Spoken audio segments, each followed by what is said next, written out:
Hi, I'm Jenny from The Plot, and this is my allotment. Welcome to my lady garden. Don't be fooled by the rocks that I got. I'm still Jenny from the block. Used to have a little, now I have a lot. No matter where I go, I know where I came from. I'm down to earth. I did succumb and I got myself some blueberry plants, which is very exciting. Now, I'm going to take a photo of all the super helpful instructions that came on this plant, and I'm going to insert it here so you can see just what I'm looking at.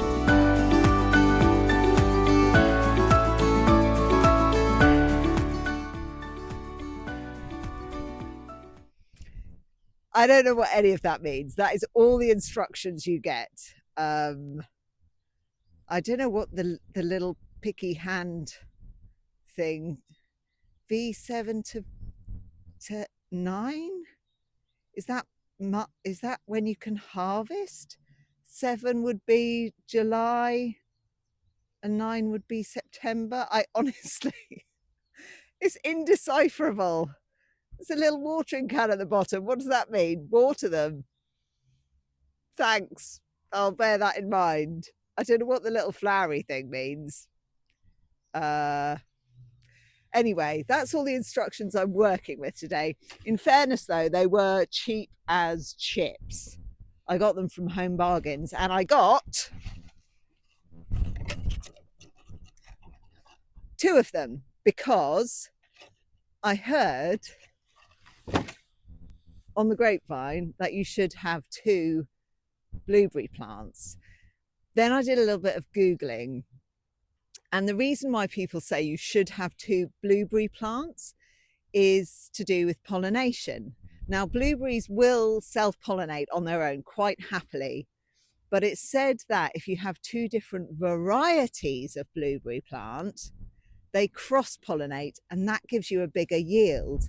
Now, I didn't know that it had to be 2 different varieties of blueberry plant, so I've got 2 of the same variety of blueberry plant, which is not going to help me much, but I'm going to stick them in the ground anyway. But first, I'm going to check the pH of the soil where I'm going to put them in the raspberry bed. Right, so I've stuck it in. I'm going to leave it for 10 minutes. In the meantime, I'm going to stick my blueberry plants in a bucket of water just to give them a bit of a soak because they've been in a little packet. Let me get one out and see what they actually look like. Ooh. Ah. I mean, they look quite cute. I think I'll just take this plastic wrapping off and stick it in a bucket of water for a little while I'm doing the main job of today, which is going to be looking at my compost. I turned my compost from the big bay into the small bay at the end of last summer, but I have no idea what the quality of the compost in there is like. I suspect it's not great because that first lot of compost, A, I didn't really know what I was doing, and B, it comprised mainly what I dug out of this unused plot when I very first got it. So I think there's a lot of couch grass roots in there, and I think there's a lot of big clods of soil that because when you pull up couch grass it comes out like a big mat, and I just was chucking it all in the compost bin. To be honest, I didn't really know what I was doing. I've got a confession to make.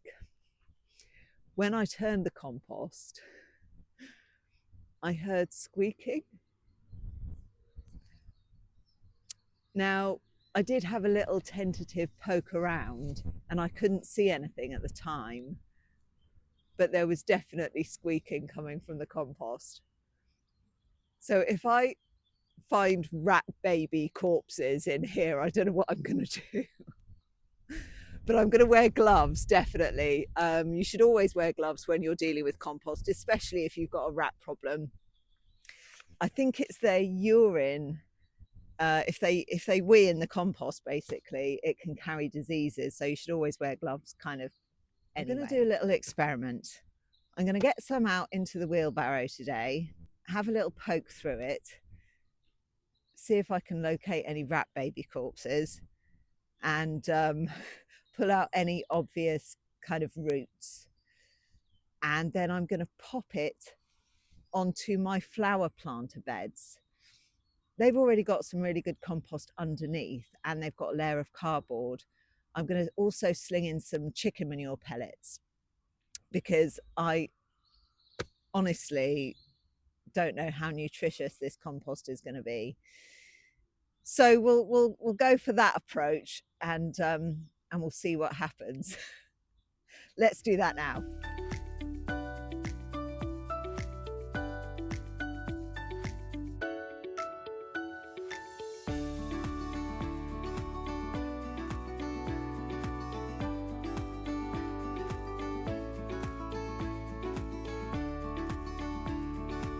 Actually, it's not, I mean, there are definitely roots in it, but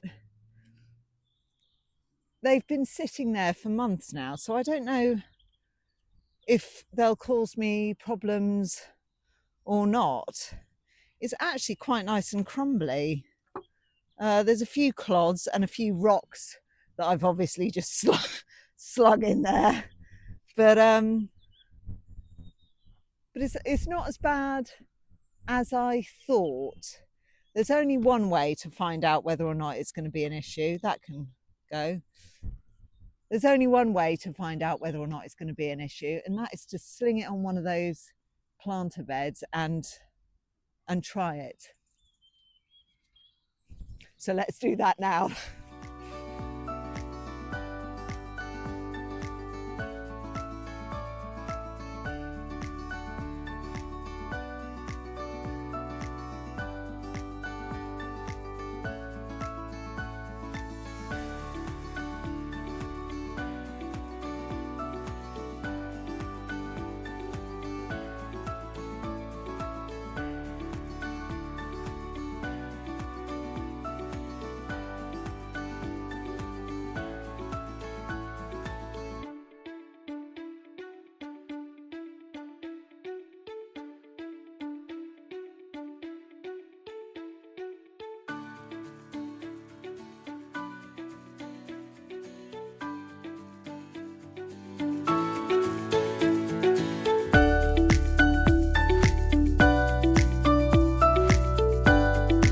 This is amazing.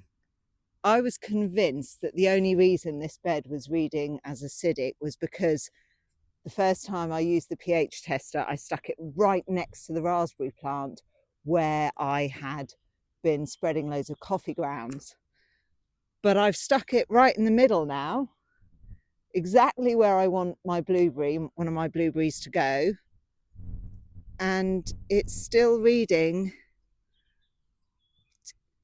between 4 and 5, so kind of verging on 5. So how could it be that I've chosen the only acidic bed in my entire plot to plant my blueberries?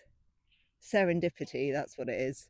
So what I'm going to do, I'm going to dig a hole where I want my blueberry plant to go, nice and big, and I'm going to line it with some ericaceous compost, pop my blueberry plant in, and then I'm going to fill it in with ericaceous compost just to be on the absolute safe side. And I've even bought some coffee grounds to sort of mulch it around it afterwards with, because that's how much I did not believe that this soil would be right.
Here are my blueberry plants, and it turns out I got 2 little roots in each pack. And